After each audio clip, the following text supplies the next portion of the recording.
So I was watching the X Zone TV channel last night when I was abducted by aliens, and they kept repeating to me over and over again, simultv.com, simultv.com. What's simultv.com? That's what I asked them. They had it written on the side of their UFO. How do you spell that? UFO. No, I mean simultv.com. simultv.com. simultv.com. Right. simultv.com. Interesting that you were abducted by aliens in a simultv.com UFO last night. Oh, yeah? Yeah. Now that you mention it, I remember now last night I was awakened from a deep sleep. My great-grandmother was standing there. She said she'd come from the hereafter to tell me about simultv.com. She even spelled it out for me. simultv.com, sonny boy. simultv.com. simultv.com, sonny boy. Wow. Yeah. Guys, you'll never guess what my psychic guru just told me. simultv.com. Exactly. Are you guys psychic too? Of course. We all know about simultv.com. simultv.com.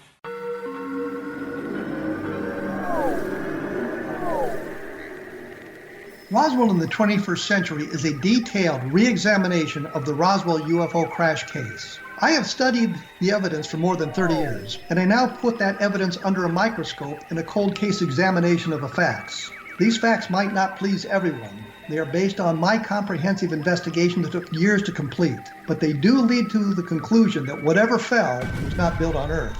The best of Project Blue Book is based on the 22-year-long investigation conducted by the Air Force. But the book goes far beyond that, bringing in evidence that was uncovered long after Project Blue Book was ordered terminated. Using facts that were unavailable to the Air Force investigators, I was able to prove that the Air Force manipulated the data and drew unrealistic conclusions about the UFO sightings reported to them. My different perspective shows there was more to Project Blue Book than even the Air Force knew. Both books are available at Amazon.com.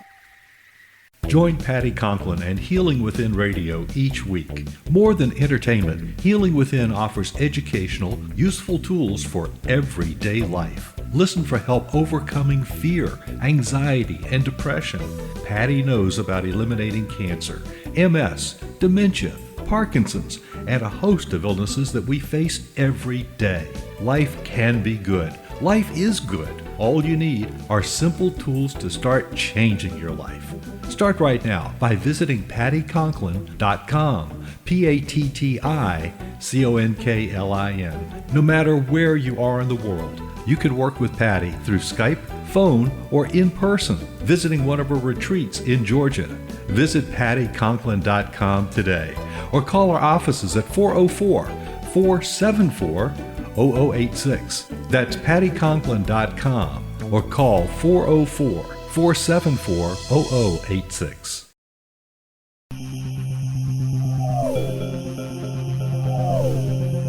This is A Different Perspective with Kevin Randle. Kevin is a retired United States Army Lieutenant Colonel who has studied UFOs for more than 50 years. His military training has provided him with unique insight into military operations and UFO research.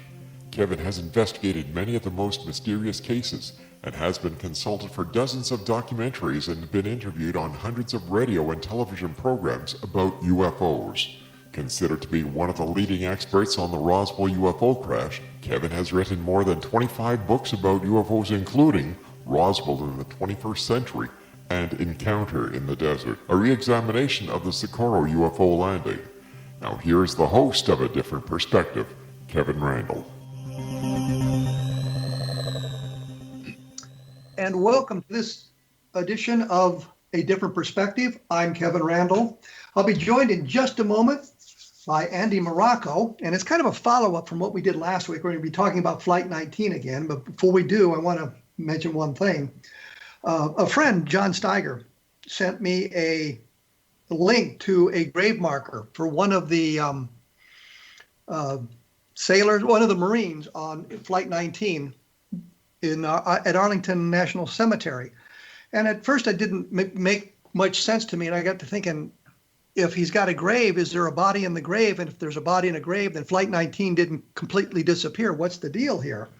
And according to Doug Westfall last week, or in an email to me, he said that the family was surprised by the marker being there and they hadn't requested. So I asked Arlington about that, sent him an email. They responded quickly, told me that yes, there are many graves. There's a whole section at Arlington for service members whose bodies haven't been recovered for whatever reasons, lost at sea, for example, lost in combat, veterans who donated their bodies to science. So there's no body available to bury, but they have grave markers at the cemetery. So there's a marker, but there's no body in it. And I asked them again, I also asked them if it was, how did that come about, I guess? How did this happen? Because none of the other Flight 19 people have a marker there. And they said it basically has to be asked by the family. So someone in the family had to have asked for that. Now, I had a couple of leads to phone numbers and emails to members of his family, and I haven't been able to make contact with any of them. But I think the logical thing here is someone in the family requested it at Arlington. They put up the marker, and Arlington also told me that one of the guys on the Mariner flight, and Andy Marocco and I will be talking about the Mariner flight tonight as well, that when it disappeared as part of the search party on the same night.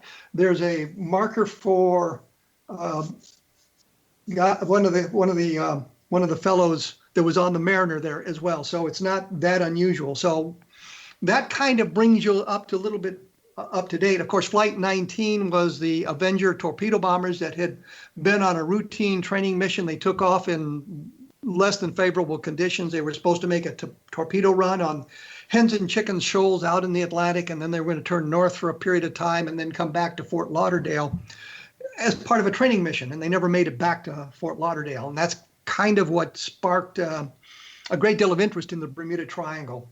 Andy Marocco, who I happened to see on the Expedition Unknown with my good pal, Josh Gates, was talking about some of this as well. And I was able to find his website, which is www.NASFL Museum. So it's, I guess, the Naval Air Station in Florida, museum.com, all of it lowercase, all of it one word. And he is a Flight 19 researcher and a historian. After 70 years, he believes that one part of Flight 19 mystery has now been solved, and we'll talk about that. Over the past 3 years, he has discovered new and exciting information that was unknown and overlooked by the public and other Bermuda Triangle researchers. These clues have allowed him to calculate the probable location of the PBM Mariner, that's the flying boat that took off in the search, known by the call sign of Training 49, which disappeared after Flight 19 was lost. After presenting his findings to the Naval Air Station at Fort Lauderdale Museum, they thought his research would lead to the successful recovery of Training 49, the flying boat. Therefore, he is excited to announce that the museum has agreed to become partner and curator of the expedition that they call Project Mariner. And this was something that they talked about on Expedition Unknown with Josh Gage. Andy Marocco, all of this, now welcome to A Different Perspective. Well, thank you very much, Kevin. We've had some fun chats here in the last week or so. And I always hesitate to do that prior to the program because I afraid we'll use all the good stuff before we get to the program. There's always good stuff to talk about, especially when it comes to this particular subject. Yes. On Flight 19, you have a theory about what happened to them and where the aircraft may be resting? Yes, actually, we're getting ready to make a fairly big announcement about some new evidence. And when I say evidence, we have data that actually has been overlooked. And I think we have a really good idea of where Flight 19 has come to rest. Can you expand on this exciting new evidence? Well, I can't expand too much on it at the moment because that's the whole point of having a press conference in the near future here. We're looking at doing this, we would have done it around this time, right now, but since the COVID-19 incident happened, we didn't have the ability to really get the press together. And so we're kind of waiting for this to die down a little bit so that way we can actually do this at the backdrop of the museum and make the announcement of the discoveries that we found and how we think it'll actually help lead us to the site. And hopefully we'll get some sponsors with the equipment and the vehicles, the ships and the ROVs that will go out there to help us look for them. So, if I understand what you're saying, the flight all went down together in one location? Well, yes. I mean, I know there's this misperception that people think, oh, if they, went down together, then that means they all landed at the same exact time. And it doesn't necessarily mean it that way. Sometimes people take things too literally. It seems to me that, my good friend John Meyer, when he wrote his book in 2012, he had come up with theories that the actual flight disbanded, essentially. And, one of the first things I did was call him up and told him my opinions. And needless to say, it didn't go good on our first conversation. I think we pretty much said some negative things to each other, and we hung up. And then, of course, a day went by, and John cooled off, and I cooled off, and we had a great conversation. And he realized I was a legitimate researcher, someone who was going to question the status quo, and even if it meant other people's theories. The idea in finding Flight 19 is to be able to work together in order to essentially play devil's advocate. Well, wasn't John Meyer's idea was that, as you say, the flight broke up and some of the wreckage had been found on land. I think he's suggesting some of the wreckage had been found. Well, again, this goes back to John's writing of the book in 2012. That's what he believed was, the theory. And that's all it was a theory. Until you have physical proof, everything's a theory. And John has never been able to attain physical proof. And that is why when I talked to him in 2012 and the book was already written, he never followed up with another book to explain the stuff that we both discovered together, just working with each other, and how none of that stuff was actually provable and most likely not probable. Well, one of the things in the book, I think, is the idea that Sergeant George Ponessa had survived and went to live in California. After this happened, he went AWOL and went and lived in California. And he's of course the man that's got the marker in the cemetery, which is what sparked my chasing this thing down over the weekend. But there's a telegram he supposedly sent to his brother. And I know that you have it on your website as well. And you say probable hoax. Why do you say it's a probable hoax?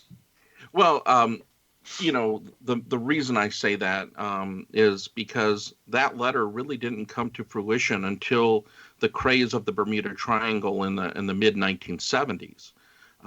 So that kind of tells you right there. There was obviously somebody who probably took liberty in finding something that wasn't provable, and maybe saw that as an opportunity to get publicity for selling a new book or a new theory. And that's the problem, is you have truths mixed with lies, and that's what makes this thing such a mystery. It's a conundrum that makes you go chase red herrings. And in this case, I believe it's a red herring. I mean, if it was true, this stuff would have been known prior to the 1970s, and it wasn't. So I think those are things that you have to take into consideration. Okay, I'm going to have to take a break here because we're running up against that time. The website for you is www.nasflmuseum.com. So it's what, Naval Air Station, Florida Museum? Yeah, actually, that's for the museum. But if you want to know about the Flight 19, my website is actually very simple. It's flight19.com. Oh, that's much simpler. Yes. I like that. And I'll put a link up on my blog, which is www.kevinrandle.blogspot.com. Well, when we come back, we'll talk a little bit more about Flight 19 and the possibility that someone may have survived, or what all that means. I will be back right after this with Andy Marocco talking about the Bermuda Triangle. So stick around.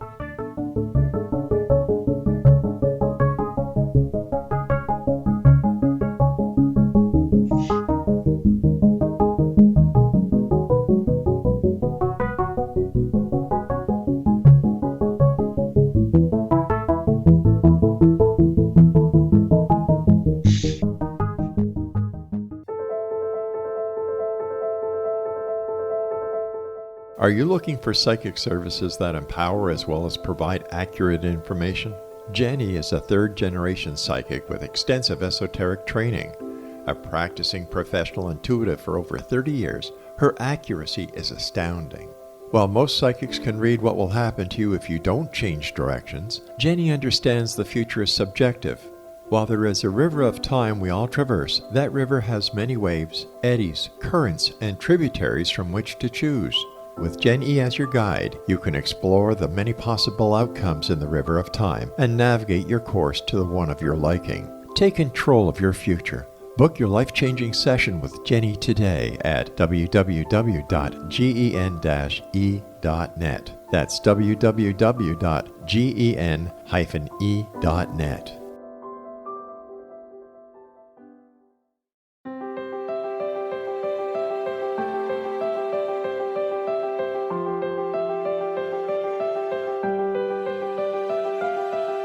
Mission Evolution is dedicated to the well-being of the planet and animals, as well as the evolution of humankind. One major factor threatening all three is increasing toxicity. Heavy metals and other environmental toxins are poisoning our bodies, deteriorating our brains, blocking our spiritual connection, and shortening our lives. Yet these poisons are extremely difficult to remove. I'm Gwilda Wiyaka, and I recently became aware of a product created from the marriage of nature and nanotechnology called Vitality. It's formulated from zoolite, whose crystalline structure binds toxins, gently carrying them out of the body. The light is only as clear as the window through which it shines. Clear your body, shine your light into the world. Visit vitalityhappens.com for a 20% discount. Enter code PATHHOME.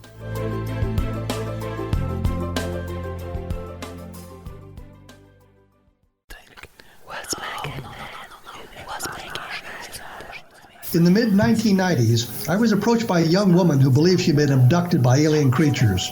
In conversations, I began a journey that took me not into the world of interstellar travel, but back through time into past lives. Under hypnotic regression administered by a professional rather than describing abduction, Jenny, as she is called, begins to tell a tale of horror in 19th century London. Her unbelievable past life seems to connect with Jack the Ripper and other monsters of the past. Throughout the session, Jenny provides a rich detail of her past lives that links some of the most horrific killers in history to one another. Using the resources of a university library in the pre-internet's day, I was able to verify some of Jenny's claims. She has knowledge that wasn't readily available to a suburban housewife. Does this prove the reality of her tales? Conversations attempts to answer that and other provocative questions. Conversations is available at Amazon.com.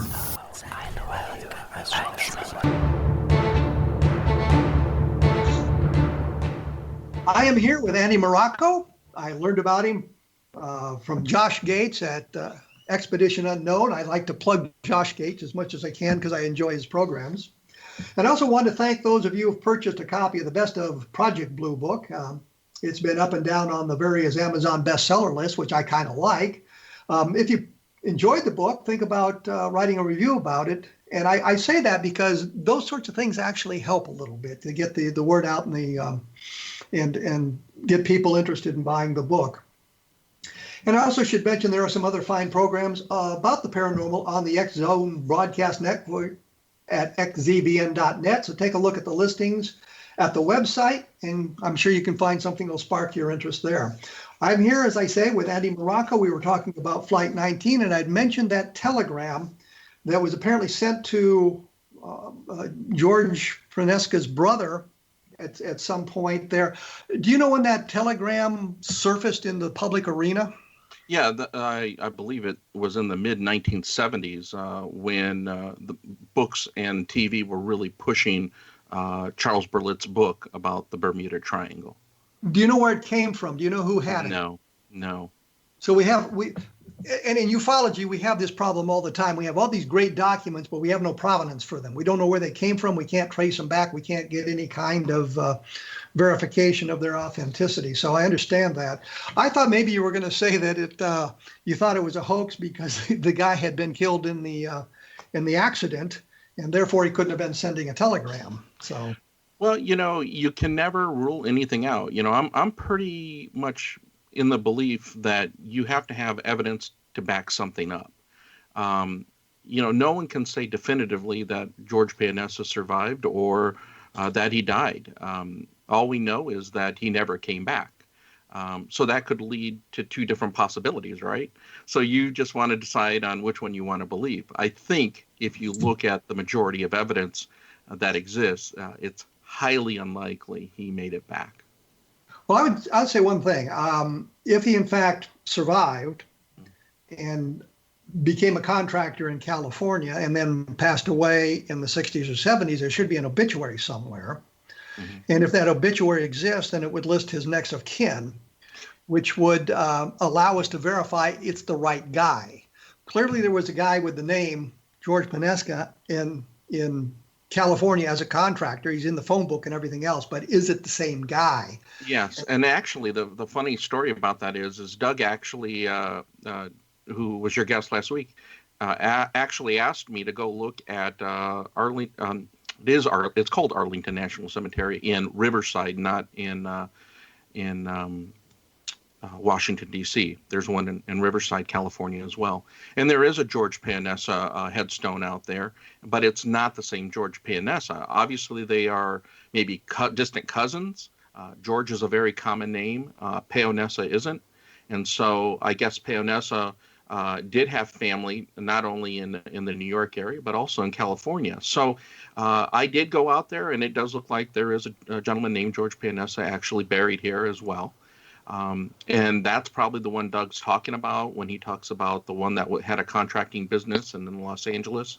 I'm sure that would be pretty easy to follow and be able to find out exactly Social Security and all that. And, someone who wants to disappear, even back then, would have a hard time trying to fake his death to the level that we try to today, right?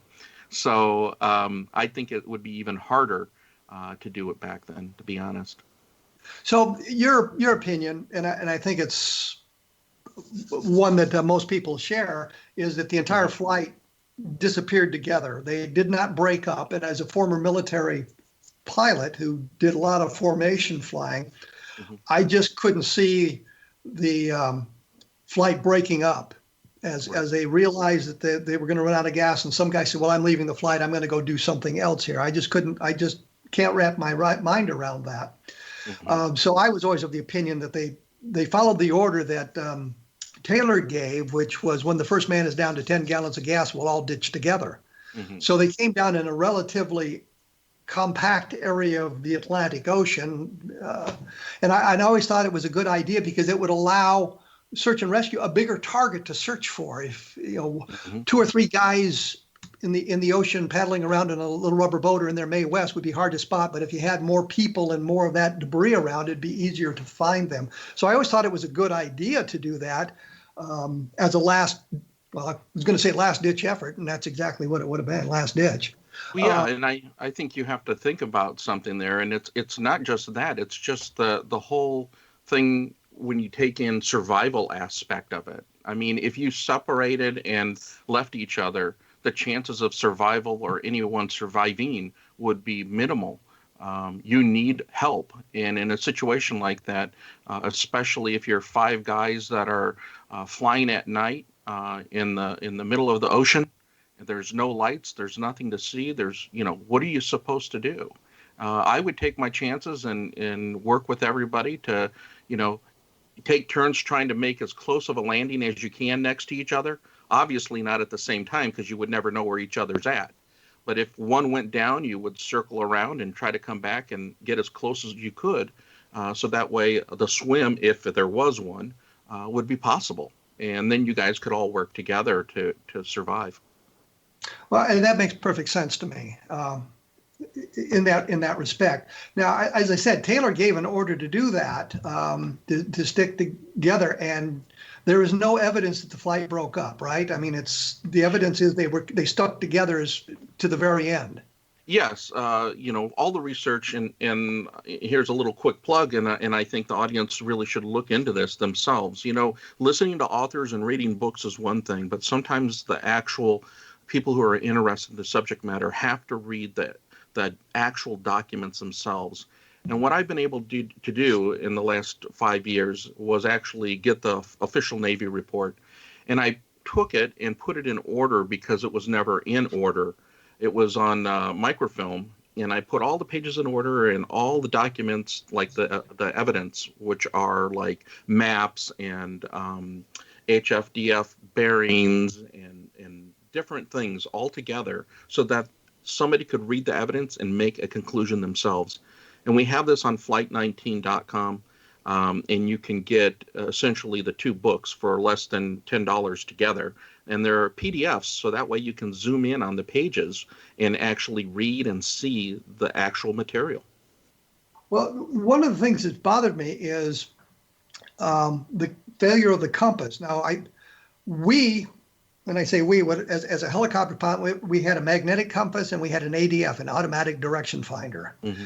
And one of the things about the ADF is it covers the commercial broadcast band, which means you could listen to the radio while you were flying if you didn't need it for navigation purposes and have to focus on a training aid or a navigational aid. Mm-hmm. And I always wondered how both his compass, his magnetic compass and his ADF would fail, and why weren't the rest of the guys in the flight aware of that and telling him about that? What's the deal with that?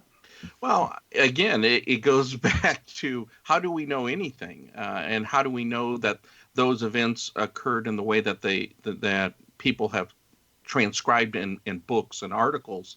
Based on what we see, we have to look at a few things. The first thing, and this goes back to the show with Josh Gates, to start answering your question about the compass, the first thing we have to figure out is what happened. How did they get lost initially, right? And so we have to look at the basics, and that is it was very easy for Taylor to get turned around in this scenario because, one, he had just transferred from Miami Naval Air Station just 2 weeks prior to him taking this flight out. So this was actually his first official flight of taking students out of Fort Lauderdale, which, by the way, he didn't want to go on. He asked to be dismissed. I think that came from the fact that he was unsure of actual landmarks to use as an instructor. And even though the actual flight was not to use landmarks, because it was basically a dead reckoning exercise where you use your watch and a plotting board, in aerology, that was for the students to do, but the actual instructor should have had landmarks to utilize. And so basically, according to the Navy report, it stated that he was to fly a course of 91 degrees, when they left Fort Lauderdale. But if you look at the evidence that's put into the maps that are a part of the official report, they say 97. So So it's easy to confuse. Yeah, he was off course. He was expecting to see a piece of land, and he didn't. And to make things even worse, at the 91 degrees where he would have been, which would have been like a middle of the ocean there, he would have been north of this piece of land that he was using as his landmark.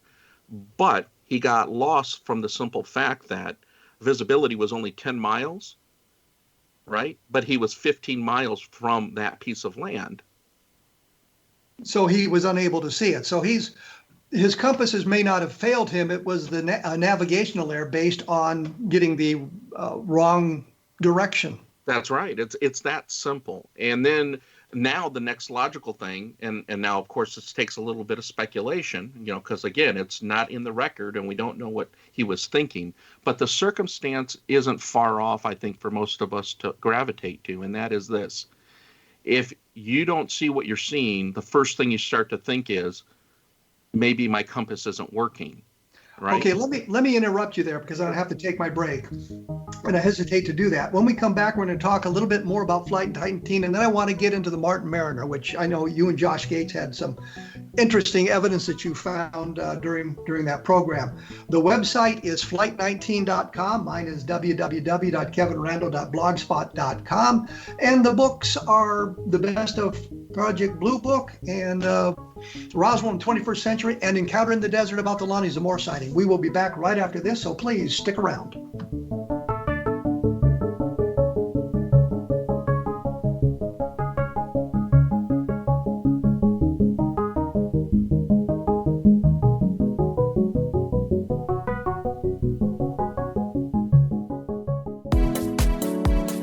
How would your life change if you could develop the business and personal skills that you need in order to make more money? Do you want to learn how to achieve your big life goals faster?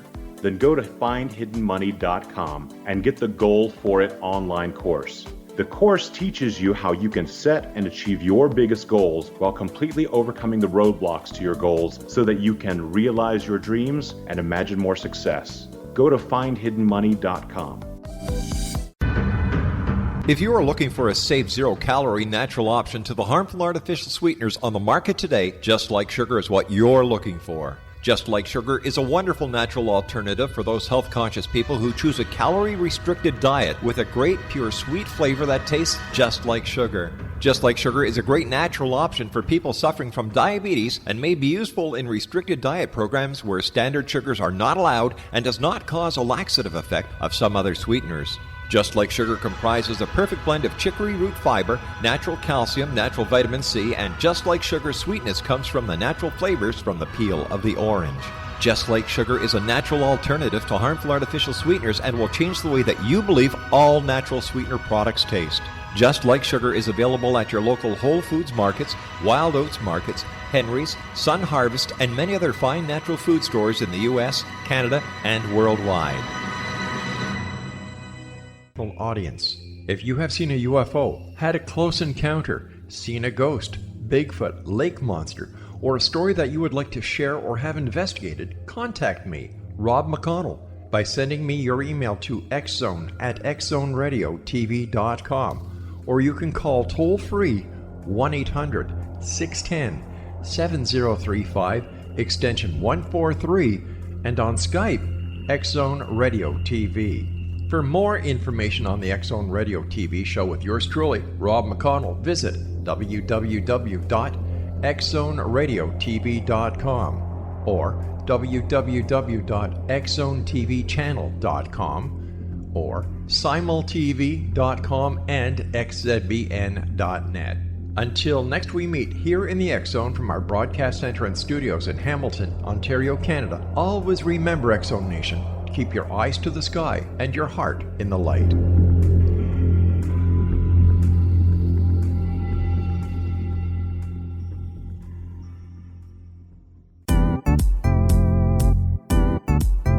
Memorable dynamic presentations are a not-so-secret weapon in the business world. Do you have a powerful message that must be shared, but you haven't found a way to deliver that message? Do you want to be known as a top public speaker who gets amazing results? Are you ready to create and deliver your powerful message? Thomas Hides can help you create and deliver your speech to get the results you desire. Visit iconquality.com.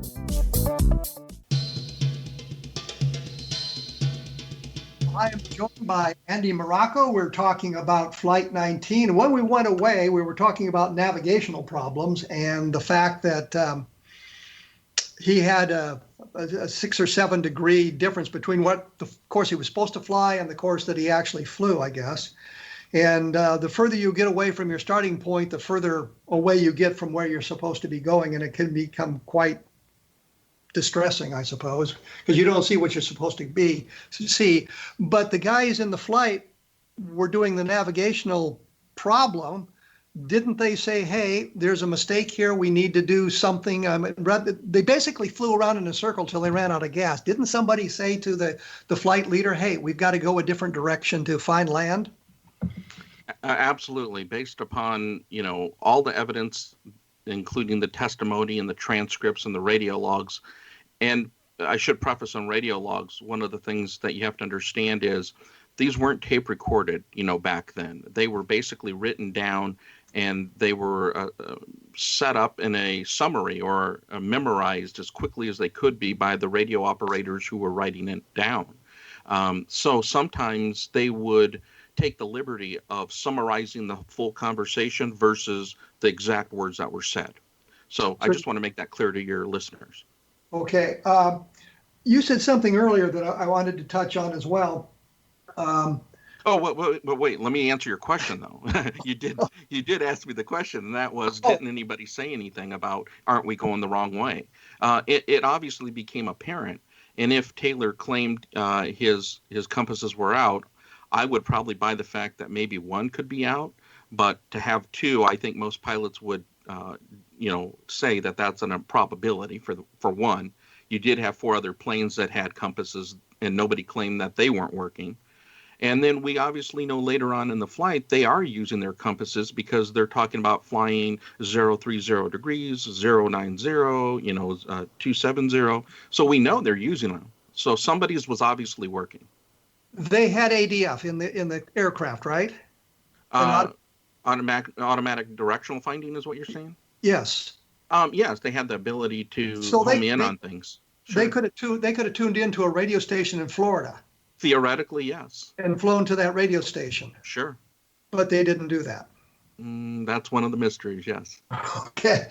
As I was getting ahead of myself there, when we began our conversation, you were talking about people writing books and not having evidence to support what they put in their books. And I'm well aware of that problem. I see it all the time. I do something called Chasing Footnotes, and I do that on my blog periodically, where I'll read something in a book and it'll be footnoted, and I'll go to the footnote to see what the original source was and try to chase it to the end and find out that oftentimes what was in that book, by chasing it to the original source, is not quite accurate. And you're suggesting that much of the stuff that's written about the Bermuda Triangle is sort of the same way, the writer putting his own interpretation on stuff as opposed to looking directly at the facts. Yeah, I'm not a Bermuda Triangle expert. I'm an expert in Flight 19 and obviously the Mariner, that particular thing. That's my subject area. So that's what I like to claim I'm an expert in. And so, yes, I look at the facts, and I should state this, that in the books that I've organized, you have to understand that I'm not the actual author per se, because it was the U.S. Navy who actually authorized all the stuff that I put in order. So what is there is nothing of my opinion. It is strictly considered factual from the Navy's standpoint. Now, there are mistakes, and they even admit to that, even in the report. But the reality is that was the best information they had at that time, and it's still the best information that we have today. So you're suggesting, like I have, we need to get to the original source, and the original source, of course, is the Navy documents. And that's exactly what I put together at flight19.com. That's what you need to look at. So this is the evidence you use to support your theory as the Navy investigation of the disaster. Right. It's all their work, and everything that we do is try to use historical data. We try not to use, and we can come up with assumptions and theory, right? That we can do. But proving your theory, you have to take the evidence that you have, which is in the Navy report, to support those theories. And that's fortunately what I've concentrated on, those 500 plus pages to utilize for what we do with the theory of Flight 19 and the Mariner. So if I understand what you're saying, you use the Navy documents, the tower records, all of that information. You were able to plot a course for Flight 19, and you believe you know where the flight crashed. Yes. But you haven't gotten out there to explore that site, so you have no physical evidence from that site. That's correct. It's based solely on the Navy documents. And yes. To prove your theory, you need to dive down and retrieve parts of the aircraft. That is correct. Okay, so that brings us to the Mariner. Mm-hmm. Tell us a little bit about that end of the story. Well, where should I start? With it taking off in the search. Okay, sure. With the search. Well, obviously, once Flight 19 was considered missing, they sent out 2 Martin Mariners. The first one was Trainer 32, and the second one was Trainer 49. Trainer 49 is the one that actually never came back, and that's the one that we believe is, the closest to shore, the one that would have the highest probability of being recovered, because what's interesting about the characteristic of the ocean floor off of the Cape Canaveral and Daytona areas is that you can go almost 75 miles out and it's still less than 100 feet deep. So it's very accessible, not only for the equipment, but for the divers as well. Well, one of the things, and getting back kind of to the question about evidence to support your theory, and that sort of thing. I have read any number of accounts that the Mariner was called a flying gas tank, and that the thing was seen to blow up as it went out on the search. Is that accurate information? No, it's actually false information. Let me start with the fact that we hear this used in a lot of books. That word or that term started in these Bermuda Triangle mystery books, as an explanation of what could have happened.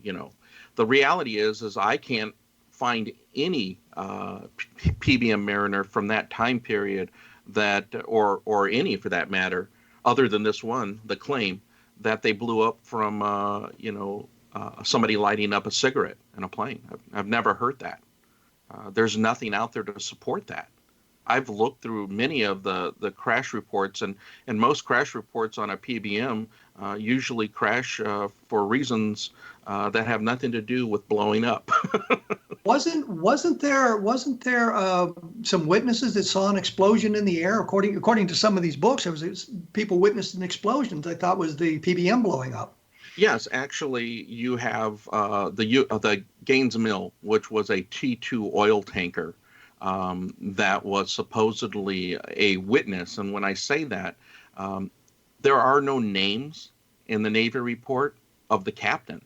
I mean, we're talking about a witness who saw something, yet there is no name mentioned of him in the report. And then when cross-examination came to the witness, the witness, who was, I believe, Lieutenant Murphy at the time, stated, has there been any other discussions with the captain of the Gaines Mill? And the answer was no. And it just ends like that. I mean, there's no follow-up to these questions. So we do not have anybody by name who witnessed it. All we know is that a ship and a captain said that they saw a plane look like it caught on fire and then crash into the ocean. So this was, I guess the thing that bothers me about that, you don't have the name of the captain, but you know the name of the ship? Yeah, it's not me, it's the Navy. Well, I understand that, but I mean, the name of the captain should be recoverable through documentation. Of course it should be, yeah. These were the things that started to make me think, that there was a little bit more going on than we originally thought. I just wonder, and again, now this is an assumption, so I'll preface that right now, but if there wasn't a witness to this missing plane and it being stated that it went missing because it blew up, if that was true, or there was no witness, how would the Navy explain anything? Now we got basically 27 men who disappeared and 2 separate flights that disappeared on the same day. And you're suggesting that maybe there was speculation on the part of the Navy to kind of divert attention from the mystery of the situation? It wouldn't be a hard conclusion to realize that there's a lot of unknowns. And the reason I say that is, in my research, I've actually looked for the logbooks for the Gaines Mill. And I've gone through the National Archives, and there are none. I have the logbook prior to this particular cruise, and I have the logbook after this cruise, but I don't have it for that. And matter of fact, even up till now, no one has ever come up with definitive information which direction the Gaines Mill was headed, north or south. So we're left with another mystery. We don't know who the captain was. The logbooks are missing, and the testimony doesn't seem to be well vetted, I suppose. Very much so. And that is, to me, Flight 19 is not as much of a mystery because of the data we have versus the Mariner. The Mariner is a bigger mystery because let's break nothing matches up. Well, we'll get back to the Mariner when we come back from this break, which I have to take right now this minute. Okay. My blog is www.kevinrandle.blogspot.com. I will link to some of this other information for those of you who want to follow up on it. And you can look at, I guess it's flight19.com to get the information from that aspect of it. We will be back right after this, so please stick around.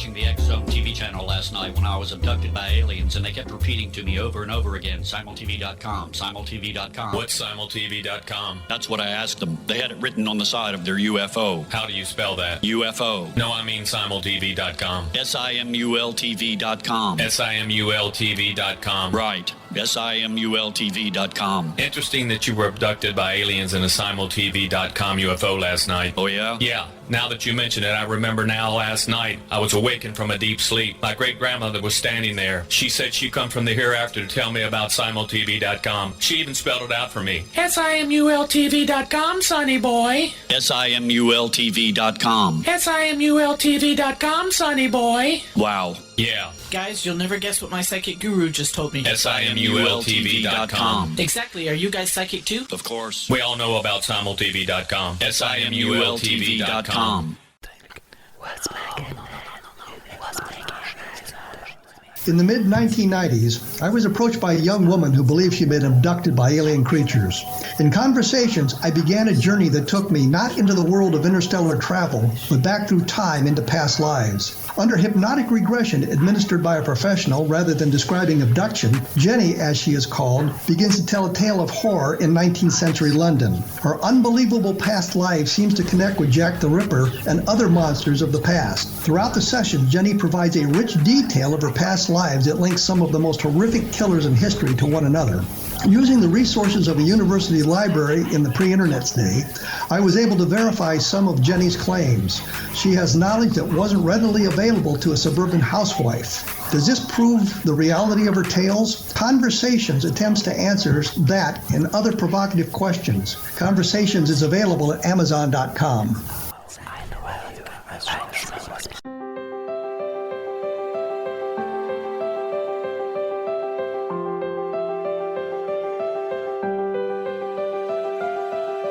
Mission Evolution is dedicated to the well-being of the planet and animals, as well as the evolution of humankind. One major factor threatening all three is increasing toxicity. Heavy metals and other environmental toxins are poisoning our bodies, deteriorating our brains, blocking our spiritual connection, and shortening our lives. Yet these poisons are extremely difficult to remove. I'm Gwilda Wiyaka, and I recently became aware of a product created from the marriage of nature and nanotechnology called Vitality. It's formulated from zoolite, whose crystalline structure binds toxins, gently carrying them out of the body. The light is only as clear as the window through which it shines. Clear your body, shine your light into the world. Visit vitalityhappens.com for a 20% discount. Enter code PATHHOME.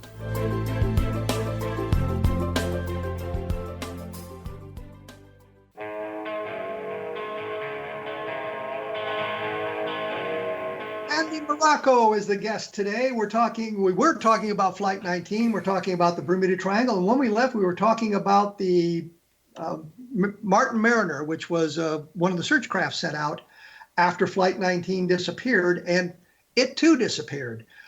Do you have a clue as to where it might have crashed? Well, we have it based upon, again, factual information, and the Navy claims that that plane took off at about 7:28, and then according to the witness, which was the Gaines Mill ship, that disappeared around 7:50 p.m. So it was just about a 22-minute flight, 23-minute flight. And you have been looking for the Martin Mariner on the ocean floor? That's correct. We have. And we've gone out a couple times, and it's probably going to take a couple more times to keep looking. The reason for that is basically the technology is out there, and there's some new technology that has come out that we're kind of excited about, which has to do with, I'm sure you've heard of the term LIDAR, that they use on Josh's show, where they actually can see stuff through the forest, and they can see the ground and pyramids and things like that. And it's never been able to really penetrate water, but we do have a new company now who is able to do that up to a depth of about 150 feet. And I'm hoping that that might be something we might be able to utilize in the near future. Well, let's give Josh's show another plug here, Expedition Unknown, because you and he were out on a boat surveying the bottom of the ocean there, and you found some debris that might be part of that Martin Mariner? Yeah, there's a possibility it could be. It's something that needs to be analyzed and looked at a little bit more carefully. I'm always cautiously optimistic. I'm never one to say, hey, we found it. It might look like that on the television show, but I'm not 100% sold on it yet. And because of that, until we can actually verify it 100%, my effort is still to continue to keep looking.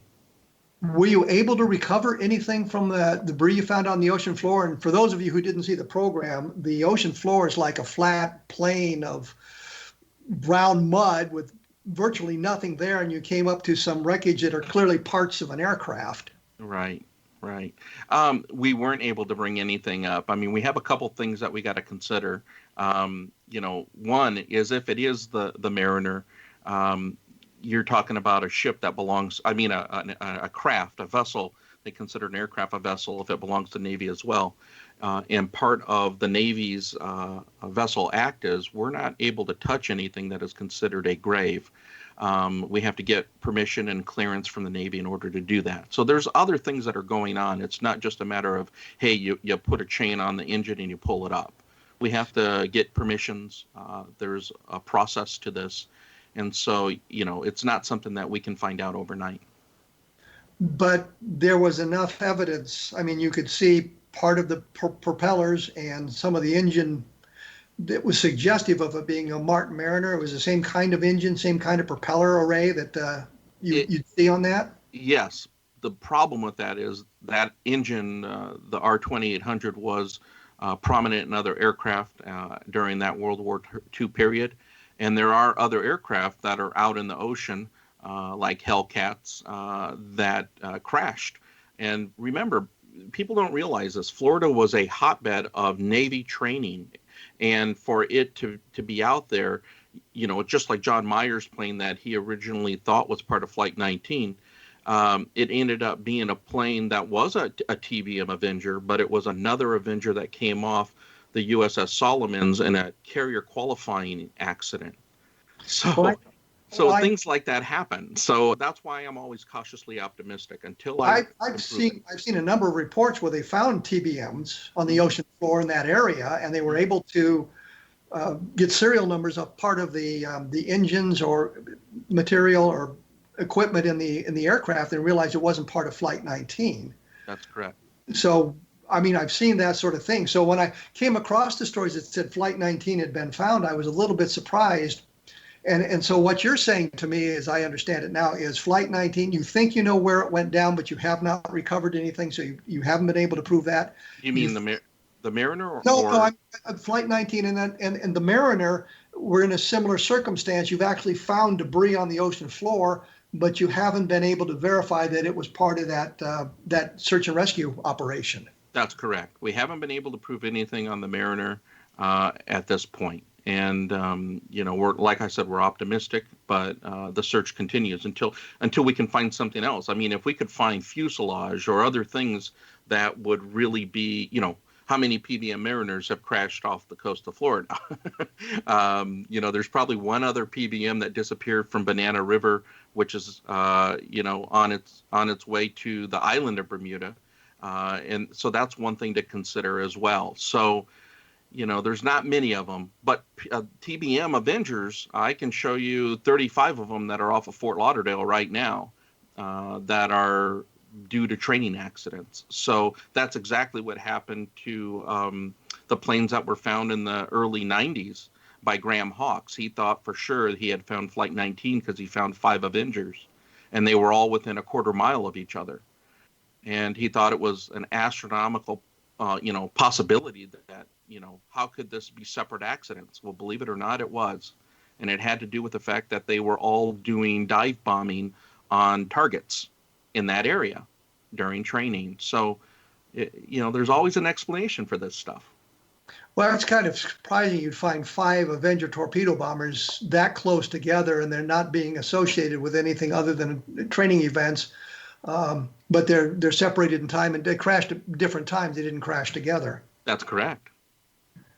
So we're still looking for the Avengers, and I guess moving back to them, you are in the process of getting together the expedition to go look for the Avengers as well, as I understand it. That's correct, and that's the whole point of us making an announcement in the near future around, this summer, I hope, to be able to generate the interest that will spark sponsors and an actual vessel, a crew.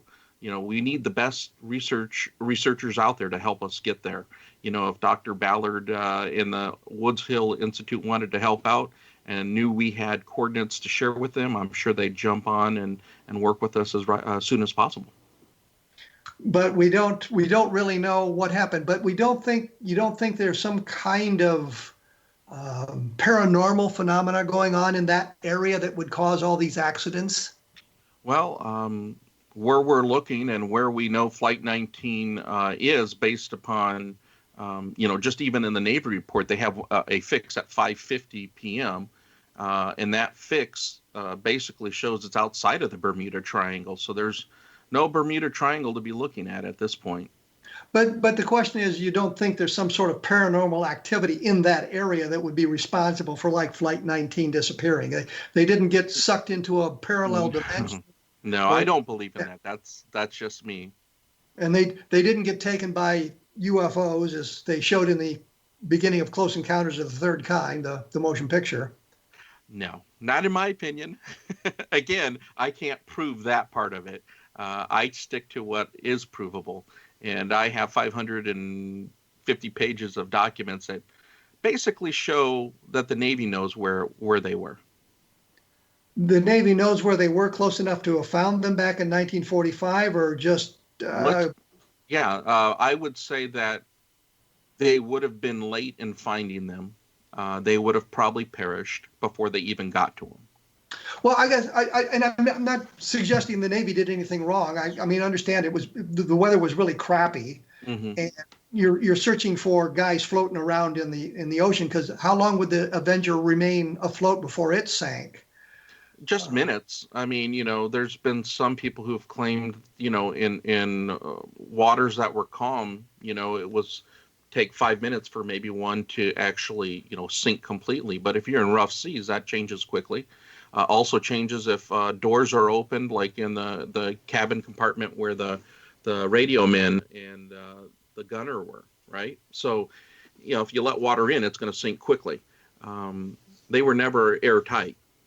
Well, I mean, the point simply is the Navy was be looking for guys floating around in the ocean and at night before the sun came up the next day. So they didn't have much of a chance to find them anyway. No, they didn't. That's why I truly believe that the Navy knew where they were, and at the end of the day, that's why they continued searching. But there was nothing to find if they died in hitting the waves and them sinking or broke apart and they just sank. There was nothing to be found. Well, Andy, Morocco, I'm out of time. Oh, it's been a lot of fun. I'd like to thank you for coming on the program, helping us promote Josh Gates, which I hope he appreciates. Hey, we might be doing another expedition. I don't know. And giving us a chance to get a different perspective on Flight 19. A way of doing that. So thank you very much. You're welcome. Next week, or next time up, we're going to have Tom Carey. He's going to be talking to us about the nurse. If you remember, Don Schmidt had said something about Glenn Dennis and the missing nurse not being as robust a tale as it once was. And Tom's going to come on and give us a little bit of different perspective on that as well. And as I like to say, if you've read one of the books, The Best of Project Blue Book or Roswell in the 21st Century, one of the books, think about putting up a review on Amazon, because it helps. It does in fact help promote the work and gives people an idea of what's in the book and whether they not want to read it. I find I use the reviews to decide whether or not to buy a book, so it is something that's important to do if you've enjoyed the book. You have been listening to A Different Perspective on the X-Zone Broadcast Network. Keep listening at xzbn.net, and thanks for tuning in.